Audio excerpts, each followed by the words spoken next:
before we start the tour. I want you all to think of this very carefully. Curiosity, empathy, not judgment. And trust me, when we start engaging each other, you're going to find more than you can ever actually fill into your books.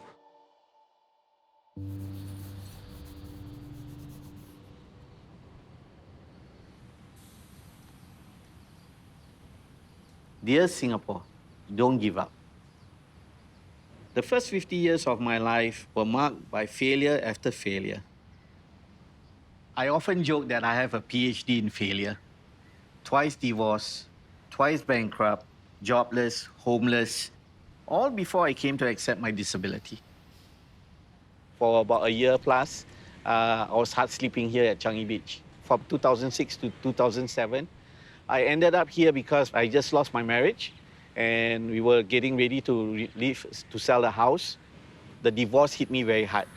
Not having a proper coping mechanism or support system, it just enveloped me. You know the phrase, misery loves company? I could just engage with anybody and they would have somewhat a similar life story. And I think in a strange way, for once in my life, I didn't feel judged. People tend to look at bankrupts and think failure. One of the biggest failures for me was when I failed to recognize that I had a mental health issue. Everything I did, I already sort of preempted myself, saying, this is going to fail. And then because I had that mindset, it did. And finally, in 2016, when everything really, really went south, I began to lose the ability to hold on to things and also to walk. I was often basically diagnosed for different kinds of conditions. I spent 4 years trying to fully understand what's wrong. And I went through a series of tests. I had lost my job. Marriage had really crumbled.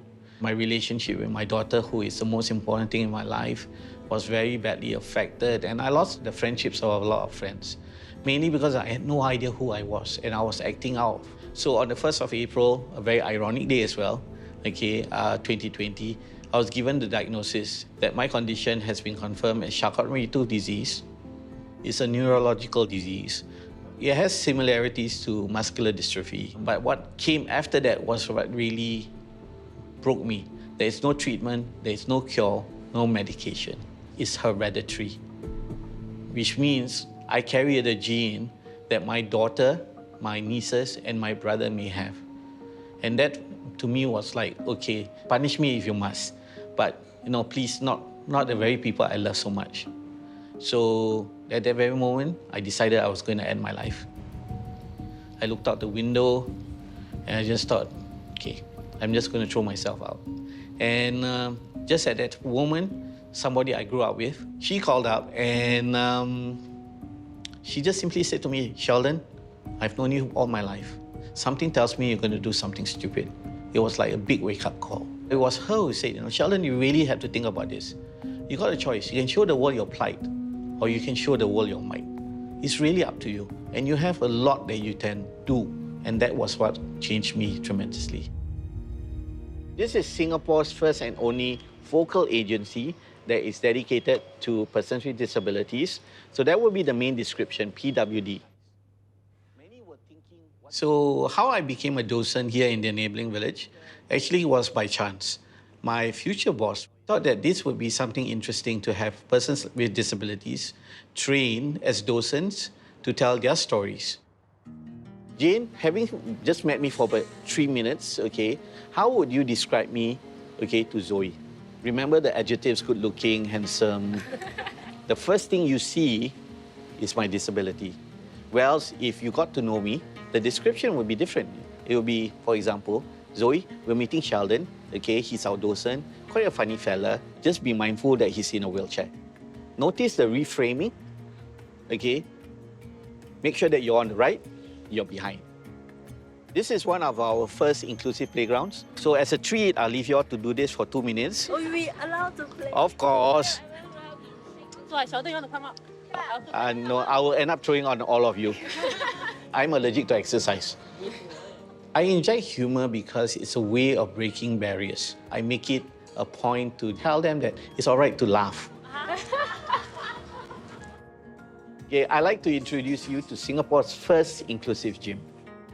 We have begun to expand the village to include different kinds of partners with different kinds of specialities. The cats are the therapists. You have 3 at home. The therapist. So they will put us out of jobs. I find it fulfilling because it gives me the opportunity to share a lot more about the village and create that awareness. But it's also an opportunity between myself and my colleagues to tell our stories, you know, and very often the stories are filled with resilience. I shared that I was jobless. And today, I think I have too much jobs. I'm also basically an advisor and a collaborator for a mental health company. I co-conduct the classes actually, and at the same time, I contribute to how mental health classes can actually be available for persons with disabilities. Remember the fact that eye contact, always look at the person, you know, affirmations help. Correct, yes.